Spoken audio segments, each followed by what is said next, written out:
Επιλέγουμε έναν χώρο που είναι εύκολα προσβάσιμος, καθώς θα πρέπει να μεταφέρουμε τα οργανικά απόβλητα στο κομποστοποιητή.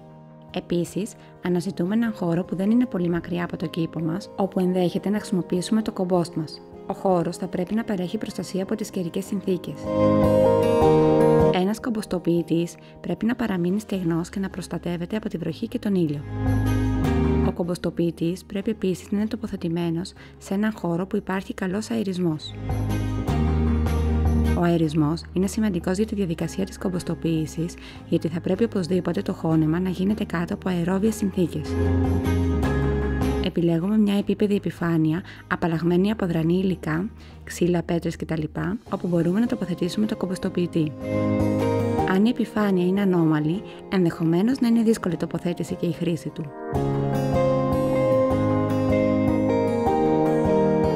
Η επιλογή ενός κατάλληλου τύπου κομποστοποιητή εξαρτάται από πολλούς παράγοντες, όπως η ποσότητα των οργανικών υλικών που θέλουμε να κομποστοποιήσουμε, ο διαθέσιμος χώρος, ο χρόνος και η διάθεσή μας για τη φροντίδα του κομπόστ και το περιβαλλοντικό πλαίσιο στο οποίο βρισκόμαστε.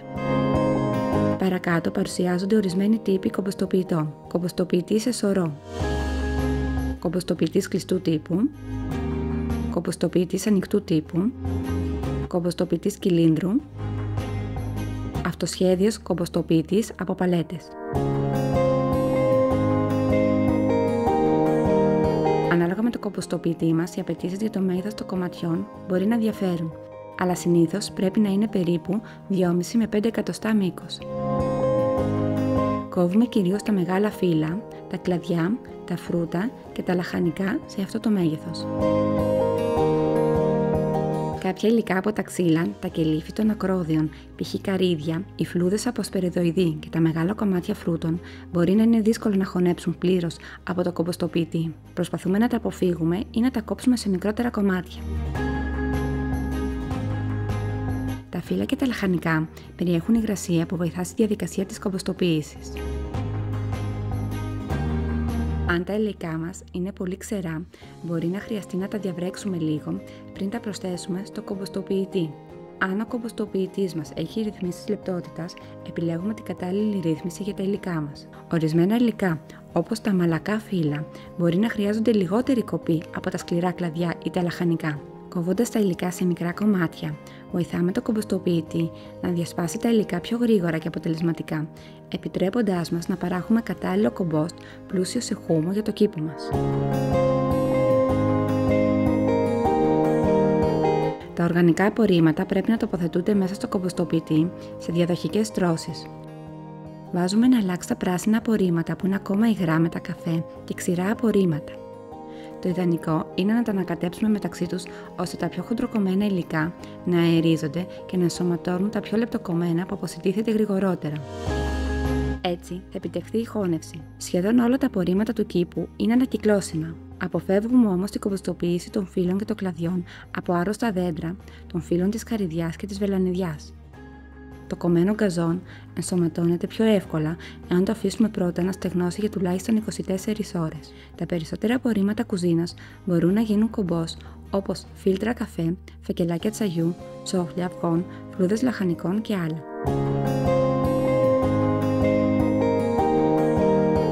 Η φροντίδα του κομποστοποιητή είναι σημαντική για να διατηρήσουμε ένα υγιές και αποτελεσματικό σύστημα κομποστοποίησης. Το περιοδικό ανακάτεμα του κομπόστ είναι μία από τις βασικές δραστηριότητες που πρέπει να κάνουμε. Το περιεχόμενο του κομποστοποιητή είναι σημαντικό να ανακατεύεται τακτικά, περίπου μία φορά το μήνα. Αυτό βοηθά στη διασπορά του υλικού, προάγει τον αερισμό και αυξάνει την αποτελεσματικότητα της διαδικασίας κομποστοποίησης. Βεβαιωνόμαστε ότι ο κομποστοποιητής μας διατηρεί καλό επίπεδο υγρασίας, περίπου όπως ένα υγρό σφουγγάρι. Προσθέτουμε νερό αν χρειαστεί για να διατηρήσουμε το κομπόστ υγρό. Κατά τα αρχικά στάδια της κομποστοποίησης αναπτύσσονται υψηλές θερμοκρασίες. Η αυξημένη θερμοκρασία μειώνει το χρόνο κομποστοποίησης, ενώ οι παθογόνοι οργανισμοί δεν μπορούν να επιβιώσουν σε υψηλές θερμοκρασίες. Κατά την κομποστοποίηση, κάποια στιγμή πέφτει η θερμοκρασία και αυτό έχει ως αποτέλεσμα την παραγωγή καλής ποιότητας κομπόστ και στην αργή παραγωγή του.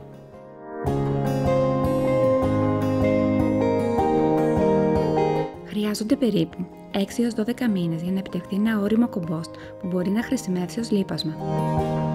Το κομπόστ είναι ώριμο για χρήση όταν έχει σκούρο καφέ χρώμα, γεώδη οσμή, είναι ελαφρύ και εύθρυπτο, δεν περιέχει αναγνωρίσιμα υλικά που προσθέθηκαν στο κάδο και το περιεχόμενο του κάδου έχει μειωθεί στο 1 τρίτο του αρχικού όγκου του. Το κομπόστ μπορούμε να το χρησιμοποιήσουμε σε περιβόλια, σε κήπους, σε γλαστρικά φυτά, σε καλλιέργειες γενικά για τη βελτίωση διαβρωμένων και υποβαθμισμένων εδαφών. Πρόκειται για μια οικολογική διαδικασία που ωφελεί την υγεία των φυτών και κατ' επέκταση και τη δική μας. Με κάθε κομπόστ που δημιουργείται, συμβάλλεται στη μείωση των απορριμμάτων που καταλήγουν σε χωματερές και στην ανακύκλωση των οργανικών υλικών. Αυτό μειώνει τον αντίκτυπο της κλιματικής αλλαγής και αυξάνει την οργανική ουσία του εδάφους. Επίσης, συμβάλλει στην αύξηση και τη διατήρηση της βιοποικιλότητας των εδαφών, στη βελτίωση της μηχανικής του σύστασης και στον περιορισμό των ασθενειών εδάφους. Αυτό θα έχει ως αποτέλεσμα να δημιουργούνται υγιή φυτά με ενισχυμένο νοσοποιητικό σύστημα, καλύτερα οργανοληπτικά χαρακτηριστικά και κυρίως να παράγονται βρώσιμα προϊόντα πολύτιμα για την υγεία του ανθρώπου.